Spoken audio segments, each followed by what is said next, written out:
नमस्कार दोस्तों, कैसे हैं आप सब। मैं गोपाल भंबेवाल आप सभी दोस्तों का आपके अपने चैनल भंबेवाल फिटनेस विद आयुर्वेदा के नए एपिसोड में स्वागत करता हूं। जी दोस्तों, जैसा कि आपको पता है, हम अपने चैनल पे फिटनेस और आयुर्वेदा से रिलेटेड टॉपिक लेके आते हैं, उन पे बात करते हैं, अपना ओपिनियन शेयर करते हैं। जी दोस्तों, हमने एक सीरीज स्टार्ट की है जिसमें कि हम औषधीय गुण रखने वाली जड़ी बूटियों के परिचय लेके आते हैं, उसके फ़ायदे, उसके कुछ नुकसान, किन किन को लेनी चाहिए, कैसी तासीर होती है, तो इन सब पे हम बात करते हैं। और अभी तक हम 4-5 औषधियों को कवर कर चुके हैं।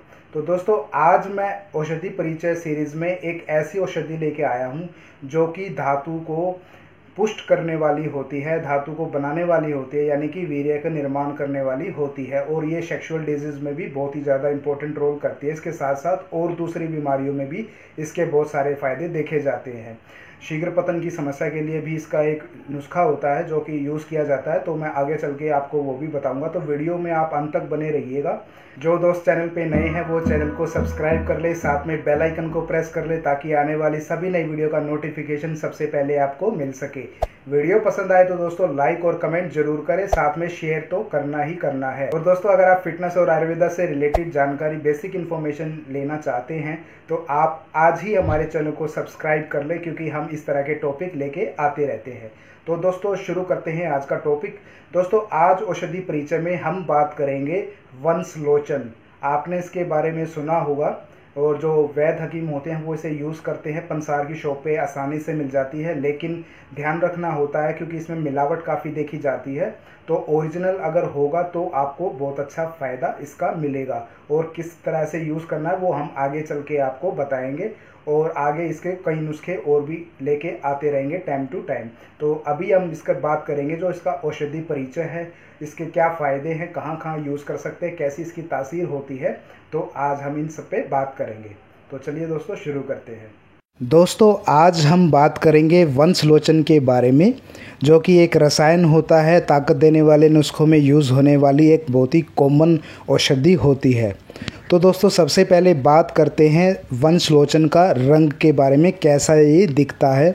तो वंशलोचन जो है वो सफ़ेद होता है और नीलापन लिए हुए होता है। स्वाद की बात करें तो दोस्तों, जो वंशलोचन का स्वाद है वो फीका होता है।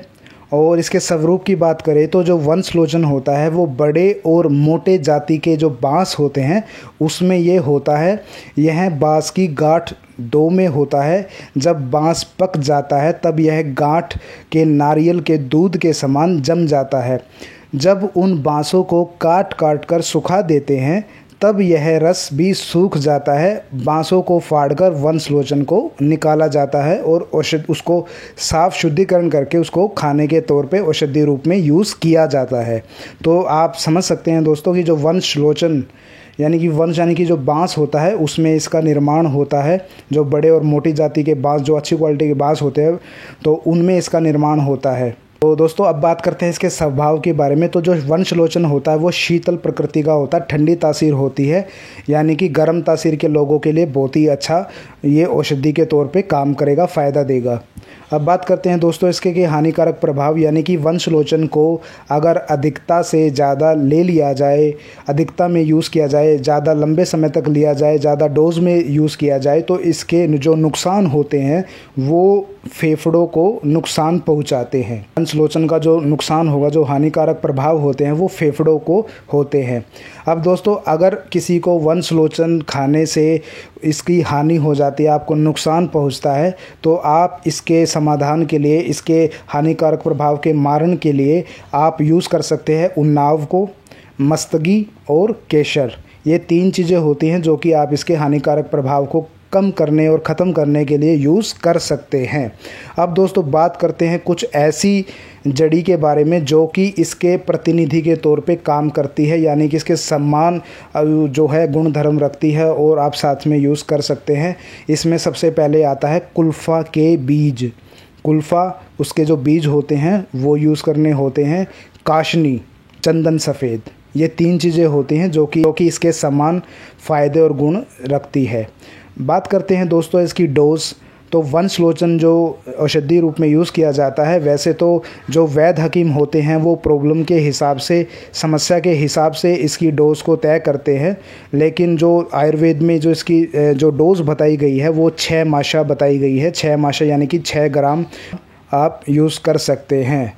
अब दोस्तों बात करते हैं वंशलोचन के फ़ायदों और गुणों के बारे में। तो दोस्तों शरीर की धातुओं को बढ़ाता है और वीर्य को अधिक करता है। शरीर की धातुओं को बढ़ाना मतलब दोस्तों कि जो शरीर होता है उसमें 7 धातुओं का निर्माण होता है, जिसमें कि 7वीं धातु वीर्य होती है। और वीर्य जो सीमेन होता है उसके बारे में हम जानते हैं, उसकी पावर के बारे में हम जानते हैं, जो कि जवानी जो यंगनेस होती है, यंगनेस को बनाए रखने में जो वीर्य होता है, सीमेन होता है, उसका बहुत ही इम्पोर्टेंट रोल होता है। तो ये दोस्तों इन 7 धातुओं का निर्माण करता है, क्योंकि इससे वीर्य का निर्माण होता है तो बाकी की 6 धातुएं भी इससे बनती हैं और शरीर के हर अंग के लिए ये फ़ायदा देता है, इसीलिए इसे रसायन की कैटेगरी में रखा जाता है। दोस्तों वंशलोचन को बहुत ही ज़्यादा पुष्ट कारक बताया जाता है। पुष्ट कारक मतलब दोस्तों वो औषधियाँ होती है जो कि शरीर के हर भाग को ताकत देती है, उनको पुष्ट करती है, ताकत देती है, स्टेमिना देती है, पावर बढ़ाती है, तो उसे हम पुष्ट कारक कहते हैं। तो इसको आयुर्वेद में बहुत ही ज़्यादा पुष्ट कारक बताया जाता है। स्वादिष्ट और शीतल होता है, प्यास को कम करता है, यानी कि खाने में स्वादिष्ट होता है और शीतल, क्योंकि शीतल प्रकृति का है तो इसलिए प्यास को रोकता है। कुछ प्रॉब्लम होती हैं जैसे छोटी मोटी, जैसे कि खांसी, कफ, ज्वरशय, जीर्ण ज्वर, पित्त, रुधिर विकार या खून की खराबी के जो मामले होते हैं, और कोढ़ में बहुत ही ज़्यादा लाभदायक होता है। फोड़े, फुंसी, पांडुरोग और बाबू रोगों को शमनकारी है। तो दोस्तों इस तरह की जैसे फोड़ो फुंसी किसी को होते हैं या किसी का जो खून साफ़ नहीं है, तो ये खून को साफ़ करता है और इस खून साफ़ करने की वजह से जो फोड़े फुंसी का रोग होते हैं वो ख़त्म हो जाते हैं। दोस्तों ये हृदय को आनंद देता है। हृदय को आनंद देने का मतलब ये होता है दोस्तों कि ये जो हमारा जो दिल जिगर होता है उसको पावर देता है, उसको ताकत देता है, जिससे कि हमारा अंदर से प्रसन्नचित रहता है, हमें कोई भी प्रॉब्लम महसूस नहीं होती, शरीर में ताकत महसूस होती है। तो हमें हर जो एक खुशी अंदर से जो होती है, शरीर की जो खुशी बोलते हैं हम उसको, तो इसे बोलते हैं हृदय को आनंद देना। यानी कि हृदय को आनंदित रहेगा, आपका जो प्रसन्नचित रहेंगे, आपका जो दिमाग रहेगा वो तरोताज़ा रहेगा, उसमें किसी भी तरह के जो तनाव होता है वो उसको ये ख़त्म करता है। तो दिल व जिगर और मैदे को बलवान बनाता है। दिल और जिगर दोस्तों जो हमारा जिगर होता है या हृदय हम जिसे कहते हैं अपना, तो उसमें इसको ये पावर देता है। साथ में जो मैदा यानी कि जो हमारा पेट होता है, यानी कि लीवर जो होता है, लीवर से जुड़े जो मामले होते हैं उसको ये पावरफुल बनाता है, पाचन शक्ति को बढ़ाता है। दोस्तों ठंडा होने के कारण प्यास को रोकता है और पित्त से होने वाले कै और खूनी दस्तों को रोकता है। यानी कि जिनकी तासीर गर्म होती है, पित्त उनका ज़्यादा बढ़ा हुआ होता है, तो उस कारण से अगर उल्टी दस्त या खूनी दस्त हो जाते हैं तो उसको ये रोकता है, क्योंकि इसकी तासीर ठंडी होती है। ये इस तरह के दोषों को पचाता है, ख़त्म करता है। उन्माद और गर्मी के बुखारों को खोता है। उन्माद यानी कि पागलपन और गर्मी के बुखार, जो गर्मियों में होने वाला बुखार, सर चकराना, इस तरह की प्रॉब्लम होती है, तो उसमें बहुत ही ज़्यादा फ़ायदा देता है, क्योंकि इसकी ठंडी तासीर होती है। दोस्तों मुंह आना, यानी कि मुंह में जो छाले आ जाते हैं, तो उसकी अगर किसी को समस्या हो, यानी कि मुंह आने की समस्या है, तो आप इसकी एक चुटकी मुंह के दोनों ओर रख लें, जिससे कि इस प्रॉब्लम में इसका बहुत ही ज़्यादा फ़ायदा देखा जाता है। दोस्तों वंशलोचन 1 तोला, भुनी हुई फिटकरी 1 तोला, मिश्री पिसी हुई 1 तोला, उसका चूर्ण खांसी के लिए अत्यंत ही उपयोगी औषधि होती है। यानी कि खांसी के लिए मैं बता देता हूं दोस्तों, जिनको खांसी ज़्यादा होती है, कफ वगैरह होता है, तो वंशलोचन 1 तोला, भुनी हुई फिटकरी 1 तोला, मिश्री पिसी हुई 1 तोले का चूर्ण लेके मिला के और इसको यूज़ कीजिए। बहुत ही अच्छा फ़ायदा देखा जाता है, बताया जाता है आयुर्वेदिक ग्रंथों में। उन छोटी छोटी बच्चों को खांसी जो कफ को थूक नहीं सकते और खांसते खांसते बेहोश हो जाते हैं, यानी कि जो छोटे छोटे बच्चे होते हैं जिनको खांसी और कफ इतना हो जाता है कि वो थूक भी नहीं सकते, तो खुश्क हुआ जो कफ होता है और खांसते खांसते इतनी उनको प्रॉब्लम होती है कि खांसते खांसते वो बेहोश हो जाते हैं, तो उसमें ये बहुत ही अच्छा फ़ायदा देता है। दोस्तों यह बुकनी, शर्तिया और शीघ्र आराम करती है। खुराक 1 रत्ती से 4 रत्ती तक आवश्यकता अनुसार यूज़ करनी चाहिए।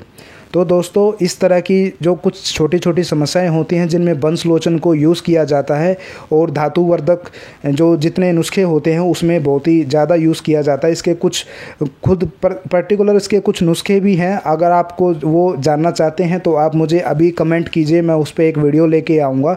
और शीघ्र पतन की समस्या के लिए इसका एक बहुत ही अच्छा और उपयोगी एक इसका नुस्खा होता है जो कि बिल्कुल ईजी होता है बनाने में, तो वो मैं आपके साथ शेयर करूंगा। दोस्तों आप कमेंट करके मुझे बताइए कि आप उसके बारे में जानना चाहते हैं, तो मैं जल्द से जल्द उस पर वीडियो लेके आ जाऊंगा। तो वंशलोचन का एक छोटा सा परिचय, उसके गुणधर्म, उसका स्वभाव, उसका स्वरूप, उसके फ़ायदे, उसका हानिकारक प्रभाव और क्या क्या चीज़ हम ध्यान रख सकते हैं, किन किन बीमारियों में यूज़ होता है, तो इन सब पे हमने आज के टॉपिक में कवर किया। तो दोस्तों आज हमने बात की औषधि परिचय में वंशलोचन पे, जो कि एक धातु पुष्टक औषधि होती है, धातु वीर्यवर्धक औषधि होती है। वीर्य अगर बन रहा है तो आप समझ सकते हैं कि सातों धातुओं का निर्माण होता है, क्योंकि सातवीं जो धातु होती है वो हमारी वीर्य होती है। तो जो चीज़ आपको वीर्य को बढ़ाने का काम करे तो वो एक आपके शरीर में जो है रसायन का काम करती है। तो आप किसी की देख रेख में इसका प्रयोग करें। कोई छोटे मोटे जो नुस्खे आपको बताए जाते हैं वो आप यूज़ कर सकते हैं। तो दोस्तों मिलते हैं नेक्स्ट वीडियो में एक नई औषधि के साथ। Be healthy, be happy.